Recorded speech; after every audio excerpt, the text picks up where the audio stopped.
Hi guys and welcome to my channel. Hope you guys are doing great. So I have completed 9 months in Amazon and I wanted to share कि ये journey कैसी थी. So I joined Amazon in April 29th but मेरा offer letter 29th अप्रैल को मिला था but मेरा joining date काफ़ी एक्सटेंड हो गया बिकॉज मेरी ट्रेनिंग काफ़ी अराउंड 20 डेज बाद स्टार्ट हुई. Okay, so the first 3 months थे, that is the training phase. It is literally the best phase of working in Amazon. जो first 3 months होते हैं उसमें आपको little to no work करना पड़ता है and Amazon pays you for that.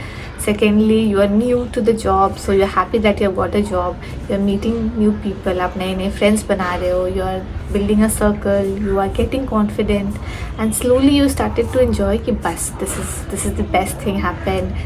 This is providing me a very good work-life balance, everything. But the sudden change occurs as soon as you shift from your training phase to your production phase. Production means when you actually start working. जब समय आता है कि जो भी आपने training में सीखा है आप उसको अपने काम में यूटिलाइज कर सकें. But in reality we see that it's very different because training में हम रीड करते हैं, वीडियोस देखते हैं, मॉड्यूल्स पढ़ते हैं, बट रियल लाइफ में जब हमारे पास केसेस आते हैं उसको इम्प्लीमेंट करने का वे बहुत डिफरेंट हो जाता है. इनिशियली ट्रेनिंग में आपको प्रैक्टिस करने के लिए एक फेज़ मिलता है where you get the chance to practise, but वो भी मतलब मैं जब उस फेज से जा रही थी तो मेरा वो चीज़ ड्राई रहता था. मेरे ज़्यादा केसेस आए नहीं तो मुझे कभी ज़्यादा मौका नहीं मिला कि मैं ज़्यादा केसेस लूँ, ज़्यादा एक्सपीरियंस गेन कर सकूँ. So as soon as you drop in production you are entirely in a different team. आप एक नए सुपरवाइज़र के अंडर में हो, एक नई टीम के अंडर में हो. उनके कुछ सेट ऑफ रूल्स होंगे कि आपको ये इसको मेंटेन करना है, ज़्यादा इसको बहुत ज़्यादा ध्यान देना है. एंड सडनली आपके ऊपर एक बहुत ही हाई बिल्डअप प्रेशर आ जाता है. सो मेरा जो फर्स्ट मंथ था after production that was in September, it was very bad. मैं बहुत मिस्टेक्स कर रही थी. I was getting lot of noes. I was doing horrible to be very honest, क्योंकि बहुत सारी चीज़ें होती हैं जो हमें पता ही नहीं होती है. We don't even know that these things exist. For example मेरा एक केस था जिसमें seller is saying he wants to escalate the case. So I don't even know कि एक SOP होता है जो हमें फॉलो करना पड़ता है अगर सेलर ये वर्ड यूज़ करे कि एस्केलेट करना है. एंड जब आपको चीज़ें वो पता ही नहीं होंगी कि आप उसको इम्प्लीमेंट कैसे करेंगे. सो एंड यू नो चीज़ें एवरीडे बेसिस पे अपडेट होती रहती हैं. सो आपको भी अपने आप को अपडेट करते रहना है, फॉलो करते रहना है कि क्या चेंजेस हुए हैं. एवरी नाउ एंड देन आपको ट्रेनिंग असाइंड हो जाती है, कोई नए टूल की, कोई नए रिसोर्स की, कोई नई हेल्प पेज की. So this investigating skills that you need to have when you're working is very important. But the best part what I felt is you will get used to it. आप कोई भी नए काम में जाते हो तो इनिशियली चीज़ें टफ ही होती हैं but what makes it better is the people around. So you know मैं जब अपने टीम्स में होती हूँ तो मेरे जो सीनियर्स होते हैं they are very supportive of the new hires. तो वो बहुत ही you know they are on their toes helping you. You text them once I'm stuck in this case and they'll quickly reply.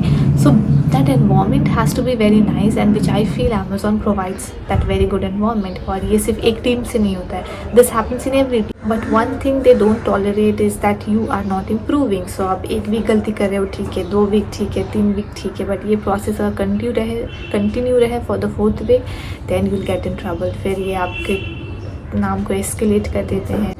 So this is fine क्योंकि ये हर private sector में होता है. They are paying you so they expect you to work which is absolutely normal. But one thing which is recently I'm not liking at all is the introduction of calling. So when I joined Amazon I used to take only emails and emails are the best. आपको सिर्फ you know you'll get 15 minutes आराम से 14 to 15 minutes you'll have enough time to investigate, research the case. But after few months I got upskilled to chat and chats are literally horrible because chats are very exhausting. You know you are replying to the seller at the same time you're investigating the case and साथ में आपको एक email case भी आ गया है. So initially it becomes very difficult to handle इतना सारा pressure but everybody gets used to it. Initially सबको ही दिक्कत होता है. ऐसा कोई नहीं होगा जो बोलेगा कि मैंने अपने initial months में ही एकदम बहुत अच्छे स्कोर्स लाए. जो बोल रहा है वो झूठ ही बोल रहा है बिकॉज प्रॉब्लम सबको ही होती हैं. बट आप करते जाओगे आप इजीली उसको अडेप्ट कर लोगे उतने प्रेशर को, उतने चेंजेस को हैंडल करने के लिए. So if you are going to join Amazon for these customer support roles, please be mentally prepared कि ये चीज़ें में आपको लाइव सपोर्ट लेना होगा जिसमें कॉल्स और चैट्स आते हैं, and these are stressful initially, very stressful to be honest. पर धीरे धीरे किसी भी कंपनी में आप काम करोगे तो आपको डिफ़िकल्टीज आएंगी, but you will get use to it slowly. Okay, now moving on to the night shifts. Night shifts की सिर्फ एक ही चीज़ अच्छी है, and that is night shift allowance. उसके अलावा कुछ भी अच्छा नहीं है। एज द नेम सजेस्ट, हमें रात में काम करना होता है, एंड ये जो रात है हमारे जो फॉरेन कस्टमर्स होते हैं उनके लिए ये पीक डे टाइम होता है। सो इस टाइम पे बहुत सारे काम आता है, मतलब बहुत सारे काम। You are continuously working. Since ये नाइट शिफ्ट है तो आपका ब्रेन जैम्ड हो जाता है because habitual to sleep at that point of time, but आप काम कर रहे हो तो बहुत प्रॉब्लम होता है। ये पार्ट ऑफ द पॉलिसी है। When you join Amazon you have to accept that आप हर टाइम काम करने के लिए रेडी हो, एक्सेप्टेबल हो, and you can not deny from that, you can not run from that. आप एक्सचेंज कर सकते हो shift, but that is very once in a while lucky case ही कोई आपसे नाइट शिफ्ट लेना, एक्सचेंज करना चाहेगा। Okay, so at the end I will only say that initially हर कंपनी में एडजस्ट करने में आपको प्रॉब्लम आएगी ही। So do not worry, since you have join the corporate sector, तो आपको ये स्ट्रेस लेने की आदत आप डाल लो, एंड आप अच्छे से अपने सुपरवाइजर्स मैनेजर्स से अच्छी बॉन्डिंग बना के रखो, so that they understand your problems and they are very supportive of your issues.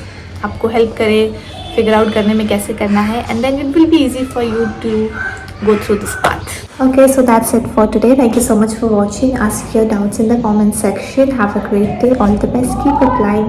Bye.